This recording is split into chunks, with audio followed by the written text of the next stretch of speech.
Jobcast. Jobcast. Jobcast. Jobcast. Bienvenue sur Jobcast. Le but de cette émission est d'interroger des professionnels pour découvrir leur métier et leur parcours. Aujourd'hui, dans cet épisode, nous recevons Bertrand, Samira et Loupoura qui travaillent comme pilotes et hôtesses de l'air. Bonjour. Bonjour. Quel est votre prénom, votre âge et votre profession ? Alors mon prénom c'est Bertrand, donc ma profession à la base c'est pilote de ligne, mais je fais aussi de l'instruction à côté, et j'ai 51 ans. Voilà. D'accord. Et en quoi consiste votre métier ? Alors du coup, j'ai été pilote en activité dans l'aviation d'affaires, dans l'aviation de ligne pendant presque 15 ans. Aujourd'hui, mon activité elle s'est réduite à faire de l'instruction surtout, donc à transmettre ce que j'ai appris. Je vole plus en tant que pilote professionnel, ce qu'on appelle pilote de ligne. Par contre, je transmets mon savoir et j'essaye d'aider tout le monde à rejoindre cette profession qui, moi, est une profession passion. Voilà. Bonjour. Bonjour. Comment vous vous appelez ? Alors, je m'appelle Samira Abdenouri. Vous avez quel âge ? J'ai 41 ans. Et quel métier vous exercez ? Alors, j'ai été PNC, chef de cabine pendant 13 ans. Et actuellement, je suis dirigeante du centre de formation Sky Academy à Saint-Étienne. Ok. Et en quoi consiste votre métier ? Alors, le métier de PNC consiste à assurer la sécurité, le confort à bord des passagers. Et le métier de dirigeante et d'instructeur au sein de Sky Academy consiste à transmettre mon savoir à nos élèves. Bonjour. Bonjour. Je vous demanderai votre nom, prénom, âge et votre profession. Je m'appelle Loupoura, j'ai 26 ans et je suis PNC, donc personnel navigant commercial, ou plus communément appelé hôtesse de l'air.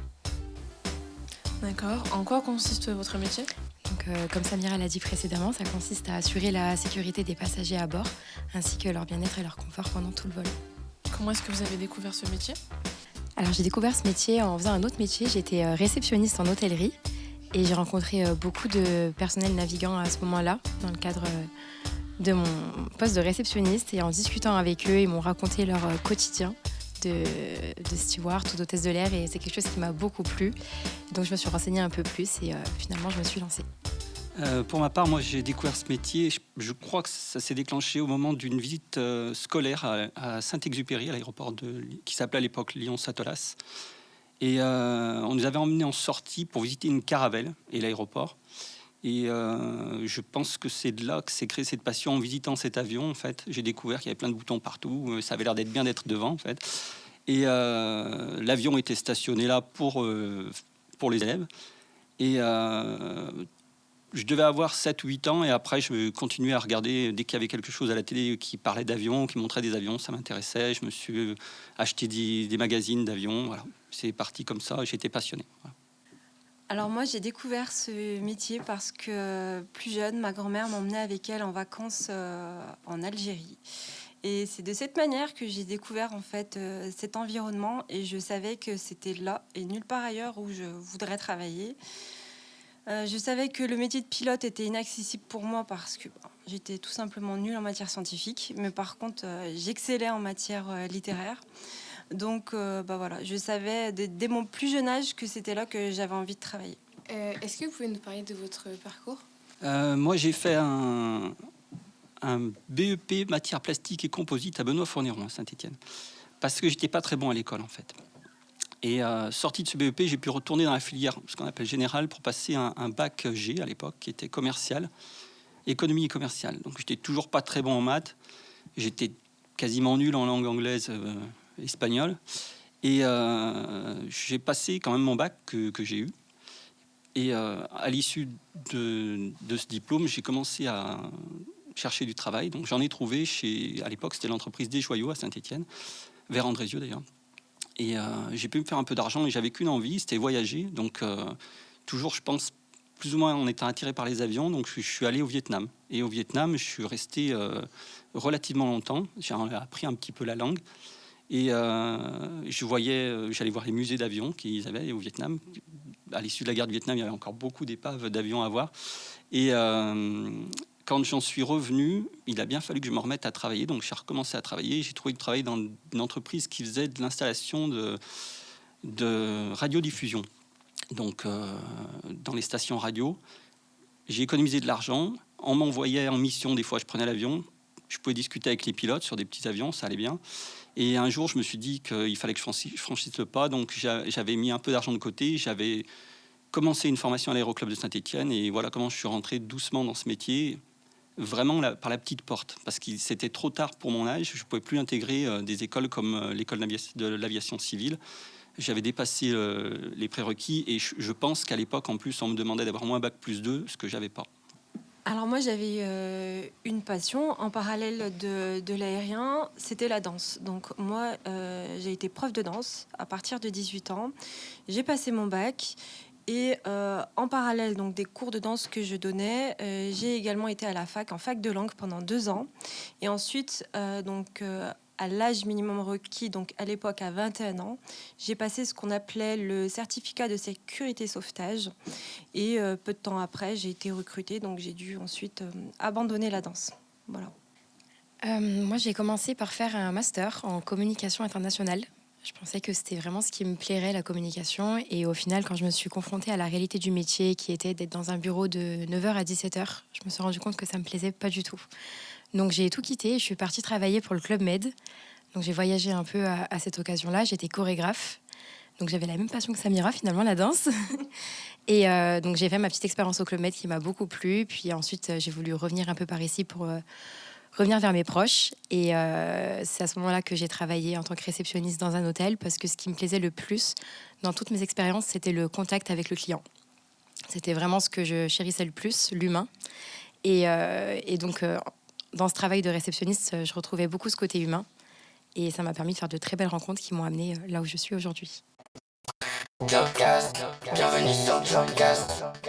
Concernant vos métiers, quelles sont les formations à effectuer pour y parvenir? Pour devenir personnel navigant commercial, il faut donc faire la formation du Cabin Crew Attestation.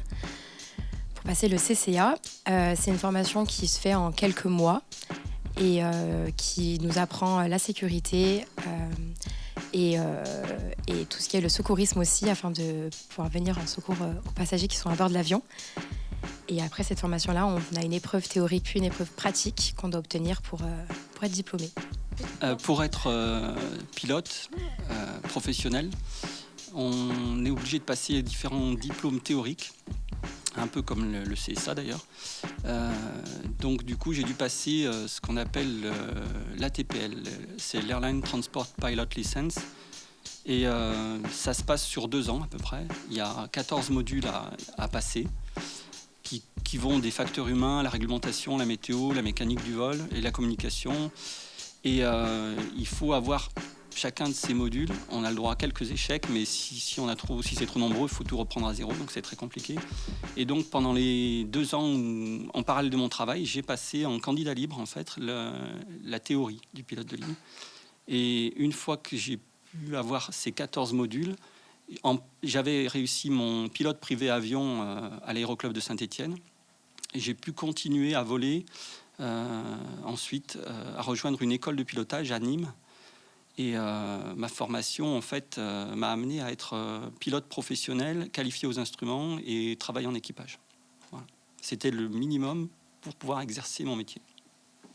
Est-ce qu'il y a plus d'échecs ou de réussites dans vos formations? Alors en général, il y a quand même beaucoup plus de réussites que d'échecs, mais tout est une histoire de motivation en fait. Ouais, je rejoindrai Samira là-dessus. C'est vrai que j'ai vu des échecs, mais c'était des gens qui étaient un peu tombés là par hasard ou qui prenaient ça un peu trop à la légère. Et du coup, très rapidement, soit l'école leur déconseillait de continuer, soit d'eux-mêmes, ils s'apercevaient qu'ils prenaient vraiment trop de retard et qu'ils n'arriveraient pas à suivre. Donc il y a quand même un bon pourcentage d'échecs, je dirais autour de 30% au moins entre l'entrée à l'école et la fin de formation. Est-ce que votre formation, vous avez dû la financer? Et si oui, comment? Alors moi, oui. À l'époque, il n'y avait pas tellement de financement que ça, en tout cas à Saint-Étienne. À Lyon et à Paris, c'était autre chose. Mais nous n'avions pas de financement possible. Donc c'est la raison pour laquelle moi, je travaillais en parallèle notamment donnant des cours de danse pour pouvoir financer ma formation. Pour la formation pilote, en fait, j'avais dépensé l'équivalent de 20 000 euros pour arriver jusqu'à la fin de formation théorique. Et j'avais pas d'argent pour la suite. Donc le seul moyen, comme j'avais heureusement travaillé assez longtemps, j'avais le droit au fonds GESIF. Et le fonds GESIF, en fait, m'a payé 90% de ma formation pratique. Ça se montait, je crois, à quelque chose comme 35 000 euros qui m'ont été donnés pour me former comme pilote, parce que j'avais pu travailler 5 ans au minimum avant dans des entreprises où je cotisais pour ça, quoi. Donc c'est une formation qui coûte très cher aujourd'hui, pilote de ligne. Ça va de 70 000 à 100 000 euros à peu près. À l'époque, c'était un tout petit peu moins cher, mais voilà, comment j'ai pu obtenir mon financement, sinon j'aurais jamais pu le faire, quoi. J'ai aussi dû financer ma formation par moi-même. Aujourd'hui, on a des possibilités de financement qui existent, mais elles sont quand même limitées. Mais par contre, comme j'avais travaillé aussi dans le passé, j'avais des droits CPF qui étaient ouverts et qui m'ont permis de financer une partie de ma formation. Et le reste, c'était de l'argent que j'avais mis de côté en travaillant pendant plusieurs années. Il y a la solution la plus facile, c'est d'arriver à avoir un bac plus 2, si possible même un peu plus, bac plus 3 en mathématiques ou équivalent, en sciences, on va dire, et de passer le concours de l'aviation civile. Chaque année en France, il y a à peu près 70 places qui sont ouvertes, qui sont payées, entièrement payées, et vous touchez un salaire en plus en formation. Et c'est l'ENAC qui fait ça. Et donc, ça permet d'être formé, on va dire, entre guillemets, gratuitement par l'État. Mais bon, les places sont chères, voilà. Mais ça n'empêche pas... Je connais des gars qui sont arrivés par cette voie-là, quoi. Donc, généralement, enfin, celui qui est très motivé, il a sa chance, voilà. Alors, c'est de l'ordre, je crois que chaque année, ils ont eu à peu près 1000 candidatures. Et en fait, très rapidement, ils se rendent vite compte de ceux qui ne sont pas très motivés. Et en gros, vous allez lutter contre 600 autres personnes motivées. Voilà. Mais bon, on a la chance d'avoir ça en France, quoi. Les autres pays n'ont pas ce genre de formation. Il y a aussi une autre voie qui ne m'intéressait pas moi, mais que d'autres ont emprunté, qui est de passer par l'armée. Parce que l'armée, ils peuvent vous recruter, vous former comme pilote de transport ou pilote de chasse ou pilote d'hélicoptère. Et ensuite, après avoir donné un certain temps de carrière à l'armée, on peut se recycler en tant que pilote civil. C'est les mêmes diplômes. Et quels sont les prérequis pour pouvoir exercer votre métier ?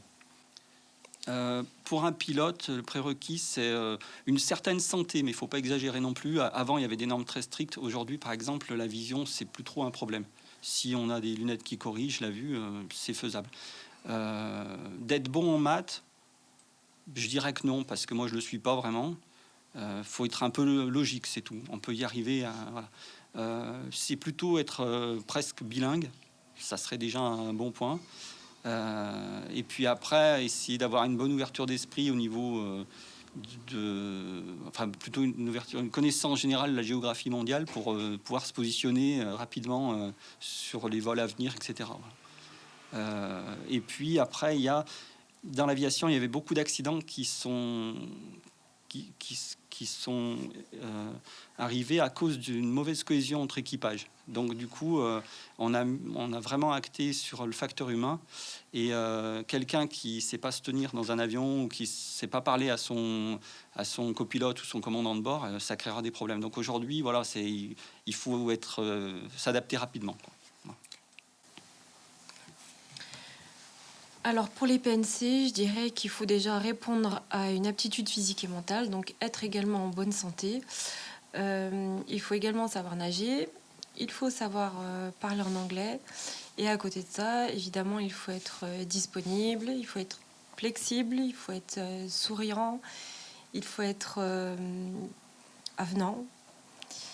Et c'est déjà pas mal. Quelles sont les issues après la formation ? Est-ce que vous trouvez facilement du travail ? Pour trouver du travail après la formation, je pense qu'il faut d'abord être motivé. Il ne faut pas baisser les bras parce que l'aérien, ça reste un monde qui est assez particulier et il faut y croire et il ne faut pas s'arrêter au premier échec. Et il faut être très disponible, il faut être prêt à faire des allers-retours sur Paris pour passer des entretiens, il faut être prêt à n'importe quelle heure de la journée parce que les recrutements ouvrent à 8h et qu'ils ferment à 9h. Donc il faut vraiment être aux aguets et ne négliger aucune piste. Si on veut vraiment voler, il ne faut pas penser que cette compagnie-là, c'est du low cost, donc j'ai pas envie de voler avec ces compagnies. Non, si vraiment on veut le faire, on le fait. Et il faut commencer quelque part, quoi qu'il en soit. Je pense qu'on a tous des expériences différentes une fois qu'on est sorti de la formation. Et c'est OK du moment où on arrive à faire ce qu'on aime et qu'on baisse pas les bras. On finira par voler et par vivre de ça. Ouais, je rejoins. C'est un peu le même principe pour les pilotes. Il faut accepter un peu n'importe quel boulot au début parce qu'on n'a pas d'expérience. Donc, il faut se faire cette expérience. Du coup, ça va passer par tracter des planeurs au tout début, à faire du parachutage. On va trouver des boulots pour Médecins sans frontières, par exemple, sur l'Afrique avec des avions monomoteurs, monopilotes. Donc, on se fait une grosse expérience là-dessus. Et faut accepter même des boulots peu ou mal payés, on va dire, et voire des mauvaises conditions d'emploi. Mais on est un peu obligé de passer par là si on n'arrive pas à rentrer directement par la grande porte dans les grosses compagnies aériennes. Après, dans l'aérien, moi, ce que j'ai vu, c'est que, pour la partie pilote en tout cas, plus on s'entraidait, plus après, vos copains, quand ils arrivent en compagnie, plus ils vous ouvriront la porte aussi, quoi. Donc, c'est surtout basé là-dessus, quoi. Essayer de s'entraider et ensemble, on y arrivera tous à la fin si on s'aide bien, quoi. Voilà. Est-ce que vous pouvez nous citer les avantages et les inconvénients liés à votre profession ? Concernant le métier de PNC, eh bien, pour ma part, je ne vois quasiment que des avantages. Le seul inconvénient, je dirais que c'est la fatigue. La fatigue, parce que quand on est sur long courrier, il y a le décalage horaire, donc il faut s'adapter en fonction des pays où on se trouve. Donc c'est vrai que quand on commence, eh bien, on a envie de profiter et on dort très peu. Donc quand on rentre sur notre base, on est très fatigué. Mais ensuite, notre corps nous rattrape et on s'adapte. On s'adapte en fonction des vols et ça roule très bien. Concernant les avantages, alors déjà, c'est un métier qui n'est absolument pas routinier. On ne vole jamais avec les mêmes personnes. On ne voit jamais les mêmes clients. On est dans un avion, en fait. On est dans un avion, on est à 10 000 mètres d'altitude. Donc, nous, notre bureau, en fait, c'est le ciel. Donc, rien que ça, moi, personnellement, ça me faisait rêver. Et aussi, eh bien, on a des tarifs préférentiels pour les voyages à titre personnel. Et quand on est sur long courrier, on a des escales. Donc, on profite également des pays où l'on va. Et ça fait quand même pas mal d'avantages. Et aussi, on ne paye pas d'impôts. Alors, le métier de PNC est considéré comme un métier à risque, en fait. Et pour chaque rotation, on va déduire une certaine somme. Et au final, en fait, on est complètement exonéré et on ne paye absolument pas d'impôts. Non, c'est pas pareil pour les pilotes. On doit considérer que c'est nous le risque, et pas la... Mais bon. Non... Les avantages, ouais, c'est effectivement, c'est de voyager quand même, de voir des belles choses et de piloter des belles machines pour un pilote. Donc ça, c'est assez sympa aussi. Les inconvénients, c'est un peu comme Samira l'a dit, c'est les horaires décalés, les week-ends où on travaille. Ça, c'est pour la famille, c'est pas facile. Ouais. C'est pas simple de s'organiser, mais bon, les avantages à côté ils compensent largement. Et comment, du coup, vous gérez les inconvénients comme la difficulté à s'adapter avec la famille ? Moi, j'avais pas mes enfants quand je volais beaucoup, donc ça allait. Ma femme, je la retrouvais, elle m'attendait tranquillement. Elle avait son métier, elle aussi, donc ça allait. Et quand les enfants sont arrivés, c'est devenu plus difficile. Là, c'était plus compliqué et c'est pour ça que, justement, moi, j'ai préféré me tourner vers l'instruction avec beaucoup moins de vols et être très disponible pour ma famille. Voilà. Mais d'autres n'ont pas fait un choix comme le mien. Ils sont partis sur plus de contraintes, on va dire.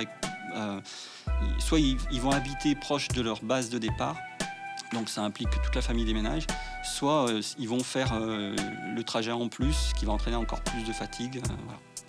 Donc c'est pas toujours facile en fait à se mettre en place.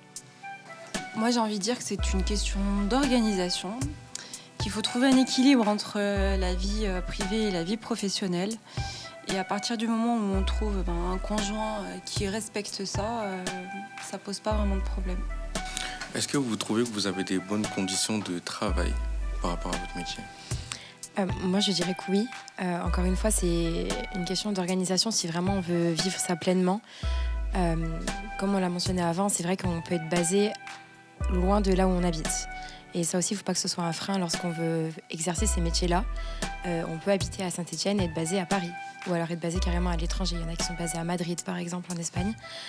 Et donc, si on est OK avec ça et qu'on s'organise bien autour de ça, les conditions de travail, quand on est au sein d'entreprise, oui, elles sont bonnes. Je pense qu'il y a une grande partie personnelle pour pouvoir profiter de ce métier-là pleinement. Des bonnes conditions de travail, en fait, ça dépendra de la compagnie. Si on a une compagnie qui est, on va dire, bien en place, elle aura des bons plannings, on aura effectivement des bonnes conditions de travail. En plus, on aura un management qui sera attentif à nos besoins. Donc, on aura tous les moyens pour que ça se passe bien. Maintenant, il y a des compagnies, j'en ai connu certaines, qui c'était très limite. Après, vous avez dans l'aviation d'affaires, où là, ça dépendra vraiment, soit l'avion, il appartient à un privé.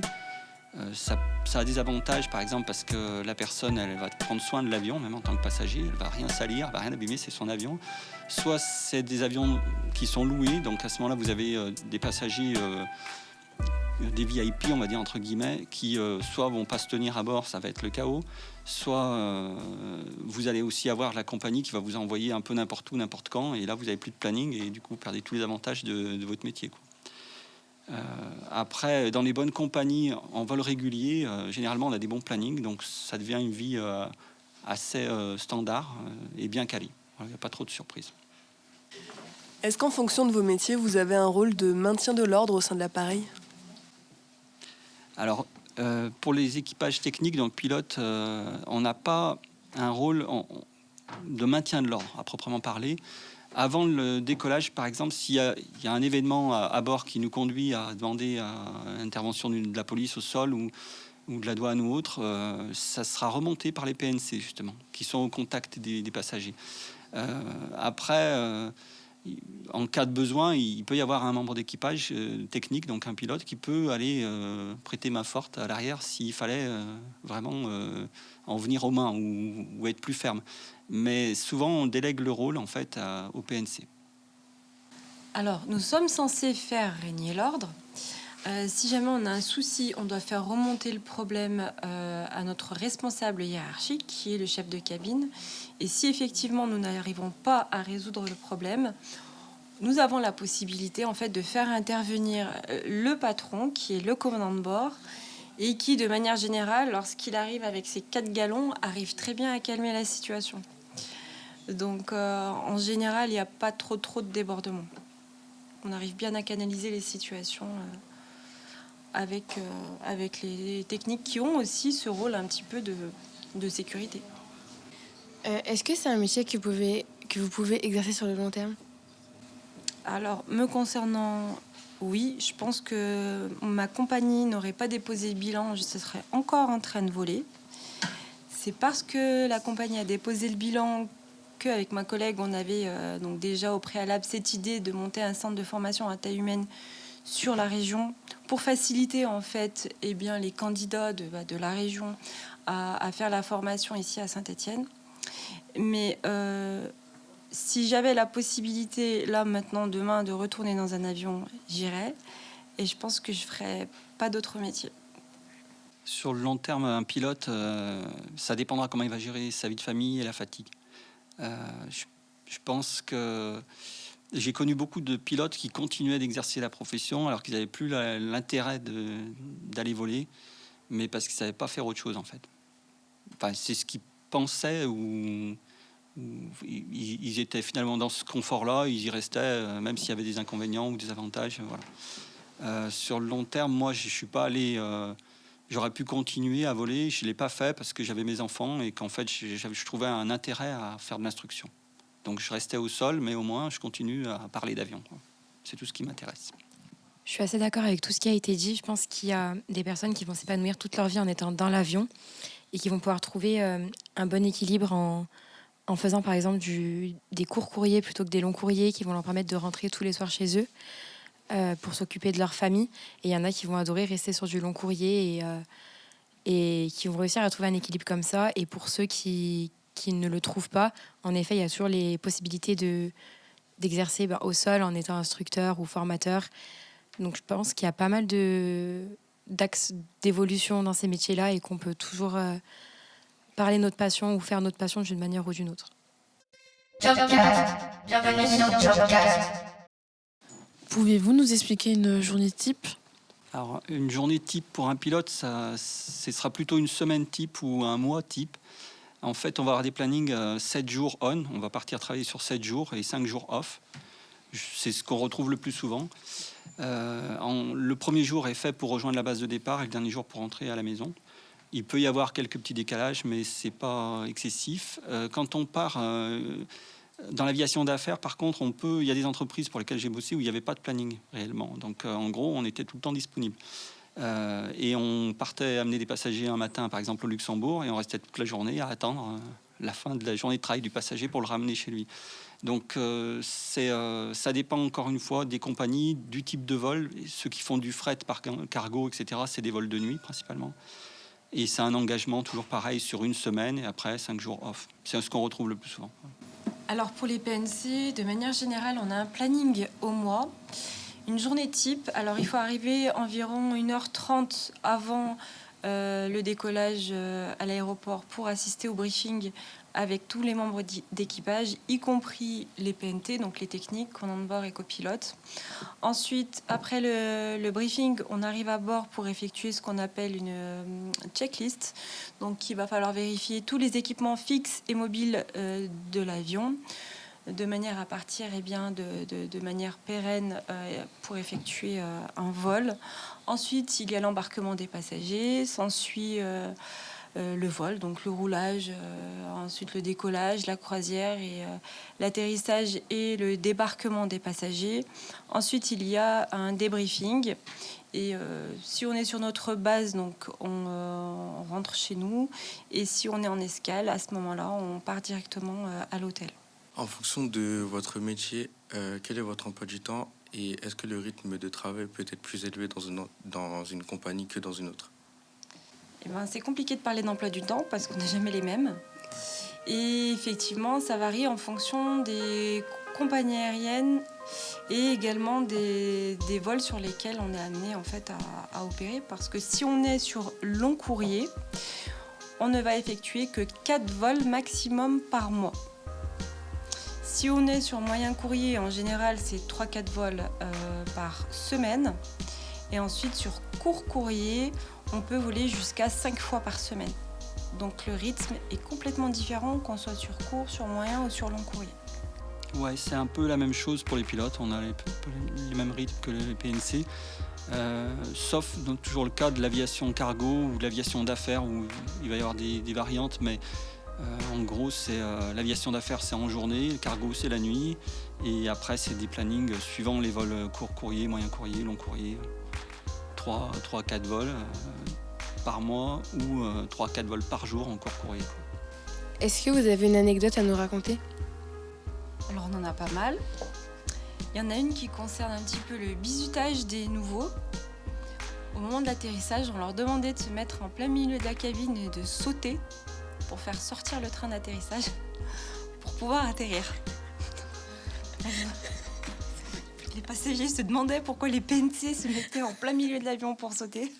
Mais c'était drôle. Il n'y a pas de risque. C'est trop drôle. Moi, une anecdote, j'en ai pas tellement. En aviation d'affaires, j'ai eu le cas d'un décollage. Après le décollage, je crois que c'était de Poitiers, de mémoire. On rentrait sur Lyon. Et le contrôleur aérien de Poitiers nous a contactés en nous disant qu'il y avait une flaque d'eau ou d'huile à l'endroit où on s'était positionné avant de mettre en puissance les moteurs pour décoller. Et donc, du coup, j'étais avec mon commandant de bord à l'époque et un passager derrière. Et en fait, on s'est posé la question de si on allait pouvoir sortir le train d'atterrissage en arrivant, justement. Et donc, on a anticipé un peu. On attendait le résultat des pompiers pour l'analyse au sol, mais ça venait pas. Donc, savoir ce que c'était ce produit, si c'était l'huile qui permet de rentrer le train d'atterrissage. Et donc on était un peu inquiets, on s'est demandé comment on allait faire, on avait encore du carburant, donc il fallait brûler le carburant avant de pouvoir se poser à Lyon. Et on a effectué un passage basse hauteur devant la tour de contrôle pour que le contrôleur puisse visuellement voir si notre train il était sorti. Donc ça prend un petit moment, donc on l'a fait, le train était sorti. On a pu faire un tour de piste, on est revenu se poser, mais on s'est dit à l'impact, il va peut-être se rentrer et on va finir sur le ventre, quoi.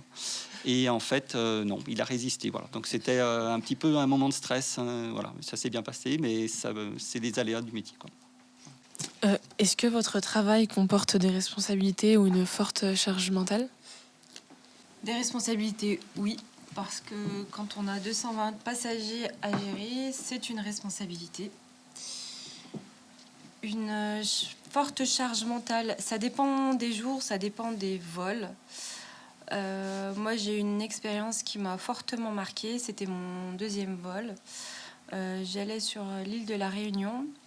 Et en fait, on a un petit garçon de 12 ans qui est décédé à bord suite à un arrêt cardiaque. Donc, on n'a pas pu dérouter parce qu'on était en plein milieu de l'océan et on était à 4 heures de l'atterrissage et on a dû lui faire un massage cardiaque et bouche à bouche, donc une réa pendant tout ce temps. Sinon, c'était non-assistance à personne en danger. Et à la suite donc, de ce décès, il y a eu une enquête pour vérifier si oui ou non on avait adapté les bonnes techniques. Et j'avoue que pour un 2e vol, ça a été assez choquant. J'étais jeune en plus. L'enquête derrière de la gendarmerie a été bien soutenue. En plus de ça, le petit garçon voyageait avec sa tante. Il n'y avait pas ses parents à bord. Donc à l'arrivée, ça a été très très compliqué à gérer. Clairement, j'ai fait beaucoup de cauchemars pendant longtemps et heureusement, la compagnie avait mis en place une cellule psychologique afin qu'il y ait un suivi et de nous expliquer aussi ce qui s'était réellement passé parce que ce petit bonhomme, en fait, avait une maladie rare, une maladie du lupus. Et en fait, il a fait un œdème aigu du poumon à bord et en fait, on n'aurait rien pu faire pour le ramener à la vie, quoi. Donc là, oui, la charge mentale, elle était très, très lourde. Et à côté de ça, on a eu des demandes en mariage. Donc là, pour le coup, pas de charge mentale, c'est que du bonheur. Et la plupart du temps, ça se passe très, très bien quand même.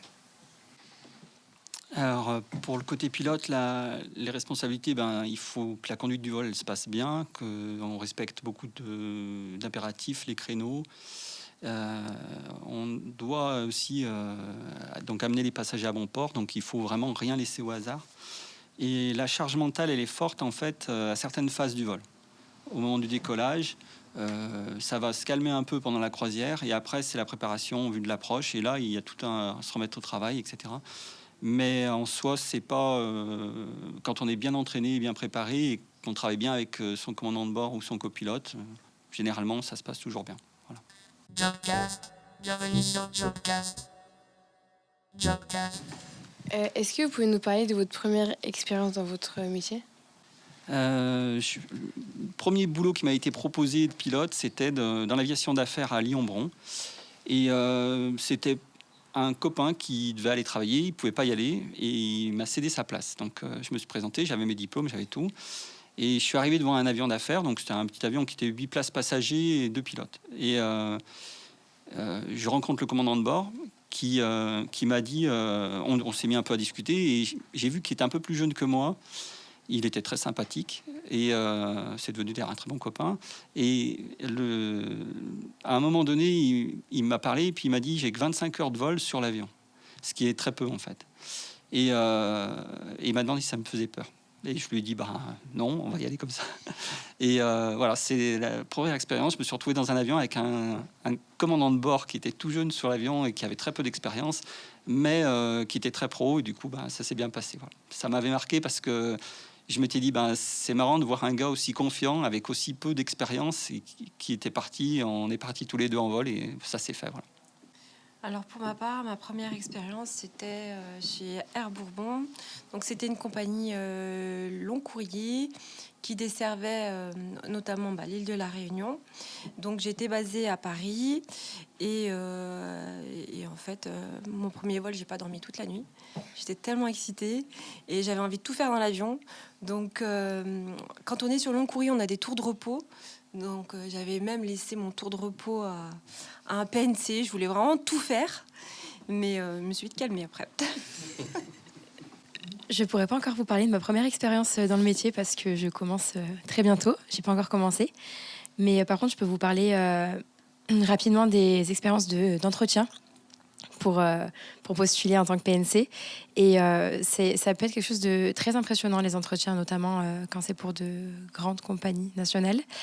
Mais c'est quelque chose où je pense que le stress qu'on a, il faut le transformer en quelque chose qui nous pousse plutôt et qui nous amène à donner le meilleur de nous-mêmes. Faut bien être préparé, évidemment. Donc, la formation qu'on fait en amont est une grande aide pour ça. Et quand on y va, il faut être soi-même, surtout. Ce qu'ils cherchent avant tout, c'est des personnalités aussi. Donc, il faut pas chercher à être quelqu'un d'autre que la personne qu'on est, parce que de toute manière, en vol, notre personne, elle ressortira. Il faut être bien préparé, il faut connaître le métier, savoir ce qu'on veut, savoir ce qu'on aime, et voilà, rester soi-même. Et je pense que c'est ce qu'il y a de plus important pour réussir. Concernant votre métier, quels sont les clichés et comment pouvez-vous les démonter? Oula, il y en a tellement de clichés. Serveuse à bord, serveuse de thé, café, coca. Voilà, comment les démonter? Alors, dans un premier temps, quand on effectue la formation, parce que dans notre entourage, on a toujours aussi des personnes qui ont des clichés, la première chose à faire, je pense, c'est leur montrer notre classeur de cours. Parce que quand on a des modules sur la survie, sur l'extinction d'un feu, sur l'anatomie, sur la météo, en général, ils se rendent compte que finalement, on n'est pas là simplement pour faire du service, mais que la notion de sécurité, sauvetage et secourisme est bien plus importante. Après, quand il s'agit de passagers à bord, pour ma part, je faisais pas très attention parce que j'avais pas le temps de discuter, on va dire, des clichés et des préjugés en vol avec des personnes qui n'en valaient pas forcément la peine. Je suis très d'accord. C'est vrai que quand j'ai commencé la formation, j'ai entendu beaucoup de personnes parler autour de ça en disant, soit justement, mais t'as fait un master, pourquoi tu vas aller servir des cafés dans un avion? Ou cette image aussi de l'hôtesse de l'air et du pilote. On va pas se mentir, il y a des gros clichés autour de ça aussi, donc il y a eu beaucoup de ça. Je pense qu'en éduquant les gens sur le métier, c'est à ce moment-là aussi qu'ils comprennent réellement les enjeux de ce métier-là. Je pense que beaucoup de personnes ne sont pas au courant de ce qu'on apprend en formation et de notre vrai rôle à bord. Et c'est important d'en parler autour de nous et de montrer la réalité des choses à notre entourage, parce que ça passe par là. Et après, une fois que les personnes ont passé un agréable vol à bord, s'ils sont expliqués autour d'eux, en fait, le rôle de l'hôtesse de l'air que tu as eu sur ton vol, c'était de s'assurer de ta sécurité. À tel moment, il y a eu des turbulences, tu as vu, elles ont demandé de rester assis, c'est pour ta sécurité. Et je pense qu'en expliquant, c'est comme ça aussi qu'on détruit un peu ces clichés-là qu'il peut y avoir autour du métier. Ouais, les clichés pour un pilote, c'est souvent, on va dire, il faut vraiment avoir fait des hautes études et tout. C'est pas toujours le cas. Moi, j'ai eu que mon bac, donc je me suis débrouillé pour compléter ma formation après, et j'ai appris parce que ça m'intéressait, ça devenait facile. On peut y arriver, oui, vraiment avec un petit diplôme, c'est possible. C'est juste être motivé. Après, tous les pilotes ne sont pas bons en vol. Il faut quand même le savoir. Mais les avions sont conçus de manière à ce que chaque vol se passe bien. Voilà. Et donc, un pilote, il fera tout le temps des erreurs. Et c'est pas un surhomme, comme tout le monde, il va faire des erreurs. Et je crois qu'au facteur humain, on nous apprend qu'en gros, qu'on met une erreur chaque minute quasiment. Mais elle sera rattrapée soit par le système parce qu'il est bien fait, soit par le collègue qui est avec vous. Et il y aura tout le temps une solution de rattrapage. Voilà. Est-ce que vous avez des vols récurrents? Ça dépend des compagnies. Si vous volez chez Air France, les vols ne seront pas forcément récurrents. Mais par contre, effectivement, si vous volez sur une compagnie, on va dire, charter, vous allez certainement faire les mêmes vols durant une saison. Mais ça dépend vraiment des compagnies. Et ça dépend aussi des saisons. Il y a des saisons où on vole beaucoup plus que d'autres parce qu'il y a plus de demandes. Sur les vacances, forcément, il y aura plus de vols. Donc les vols seront plus récurrents que sur des périodes creuses où il y aura moins de vols. Ouais, dans certaines petites compagnies, on fait tout le temps les mêmes vols. Ça va se limiter à 3-4 villes et on fait les allers-retours toute la journée, quoi. Mais comme le métier est bien fait, après on peut évoluer vers d'autres compagnies et changer un peu, quoi. Voilà. Pouvez-vous nous parler des évolutions possibles, des responsabilités, salaire, retraite, etc.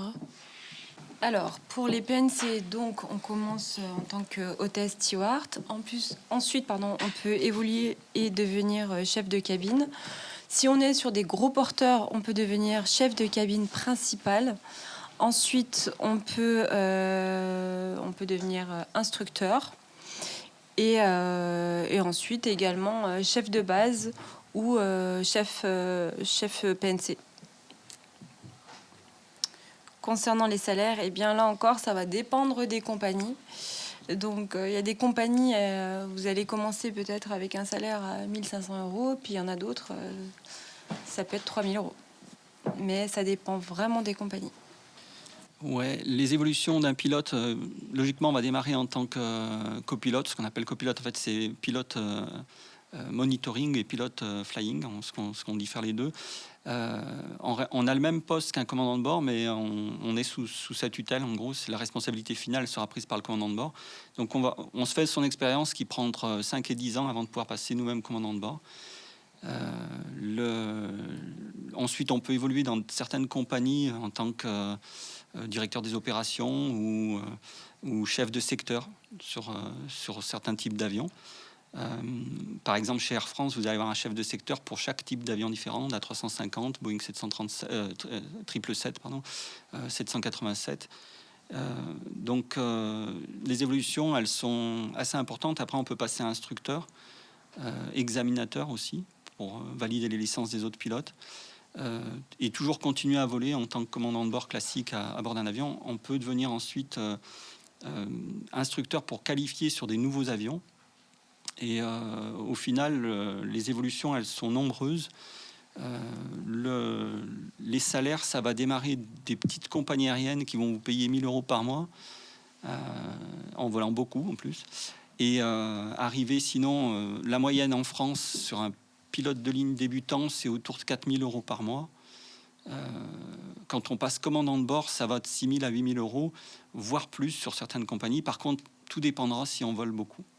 Et un chef de secteur, par exemple, pour une grosse compagnie, il peut viser au-dessus de 10 000 €. Par contre, il a une responsabilité, il aura 250 pilotes en dessous de lui et gérer une flotte d'avions.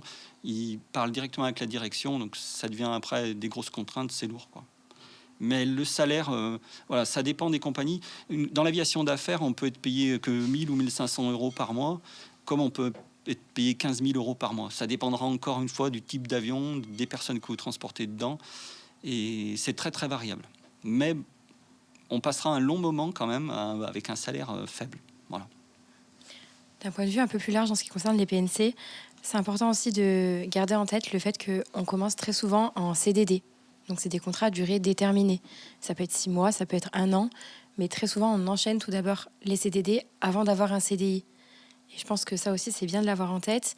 Et au niveau de l'évolution, on peut aussi passer justement de long courrier à court courrier, ou alors de court courrier à moyen courrier, puis long courrier.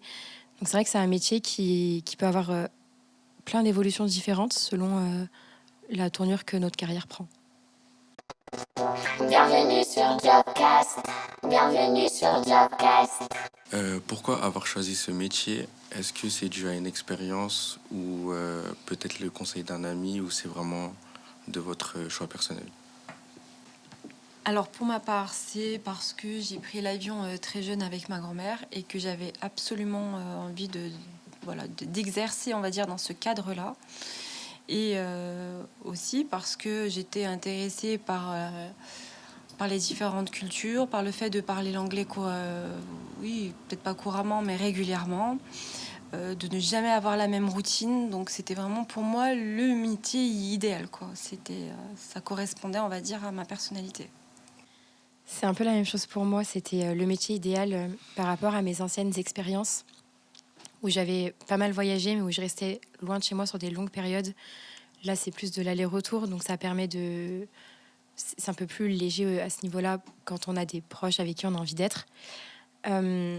Et ce qui m'a vraiment donné envie, c'est lorsque je travaillais en tant que réceptionniste, j'ai croisé en fait une copine d'enfance à moi dans son uniforme d'hôtesse de l'air. Et donc je lui ai demandé depuis quand elle faisait ça, et elle m'a dit que ça avait été vraiment la meilleure décision de sa vie. Et c'est une phrase qui m'est restée dans la tête. Elle avait aussi fait sa formation à Saint-Étienne chez Sky Academy. Donc elle m'a recommandé ce centre-là, et c'était pas la seule à me dire que c'était la meilleure décision de sa vie. Et à force d'échanger avec eux, ils me racontaient leur quotidien. Alors oui, il y a les inconvénients dont on a parlé plus tôt, la fatigue, le fait d'être loin de ses proches pendant des dates importantes. Parfois, on peut rater des anniversaires, on peut rater Noël. Mais les avantages sont tellement forts lorsque ça nous correspond et qu'on fait ça vraiment avec passion qu'on oublie un peu les inconvénients. Ouais, c'est un peu la même chose. C'est un peu ce sentiment de liberté, rencontrer plein de gens, pouvoir parler en anglais. C'était un peu tout ça, ouais. C'est cet attrait-là qui m'a amené à ce métier. Moi. Quels conseils vous pourriez nous donner si on voulait exercer ce métier ? Croyez en vos rêves, restez motivés, ne baissez jamais les bras, et restez focus sur votre objectif.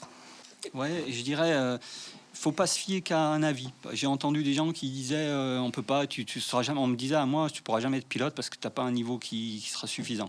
Et en fait, il faut pas écouter ces gens-là. Faut aller de l'avant. Faut se dire, si je veux aller à tel endroit, je vais me renseigner comment y aller, prendre plusieurs avis, pas prendre ce que dira quelqu'un pour acquis et se dire, est-ce qu'il n'y a pas moyen de contourner, même si ça passe pas, je verrai et on s'y brouillera. Donc ça se fait, c'est faisable, il faut pas hésiter à le faire. Voilà.